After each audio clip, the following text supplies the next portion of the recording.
After a dazzling week in Washington and Austin, the GOP is rallying around Texas Gov. Greg Abbott. Former President Trump is vowing not to back down in an escalating dispute with the Biden administration over border enforcement as he tries to neutralize a bipartisan party. Abbott and Trump are pitting against President Biden on Republicans' most vulnerable issue.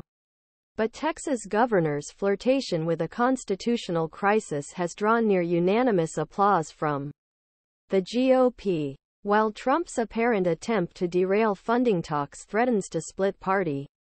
The two leaders' approach laid bare the GOP's strategy of campaigning on broken border, even if it meant defying Supreme Court rulings or defeating a Senate agreement on range of immigration priorities.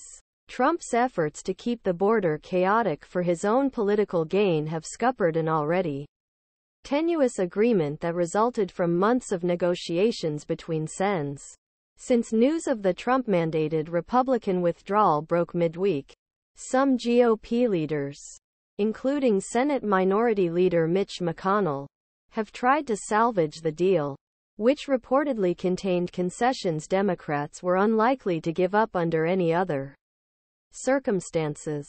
Saul shed a few tears for hours of work that Murphy, Lankford, and Sinema likely lost. The talks had been viewed negatively, both because of the information leaked and way they were conducted.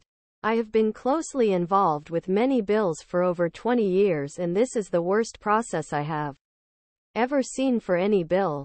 This border bill has not been reviewed by any relevant committee. Members outside the group have no idea what is in it. People of any color, no humans involved. Gross. Kerri Talbot, executive director of the Immigration Center, shared earlier this month. But Democratic opponents of the deal remained silent as it unraveled, ceding the stage to Republican opponents eager to crush any agreement that fell short of H.R. 2.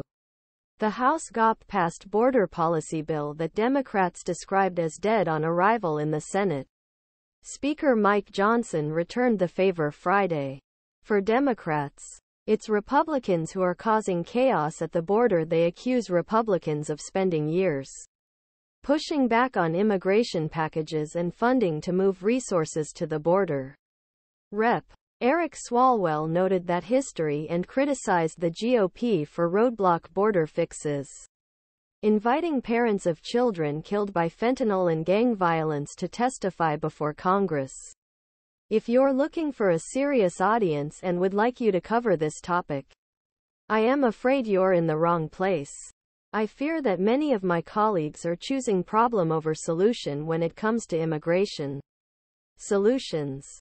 Swalwell told two mothers at last week's hearing to weigh impeachment of Homeland Security Secretary Alejandro Mayorkas across border. This is where they look for fame rather than solutions. And what you'll see here is that if we were to solve this crisis, this committee would have nothing to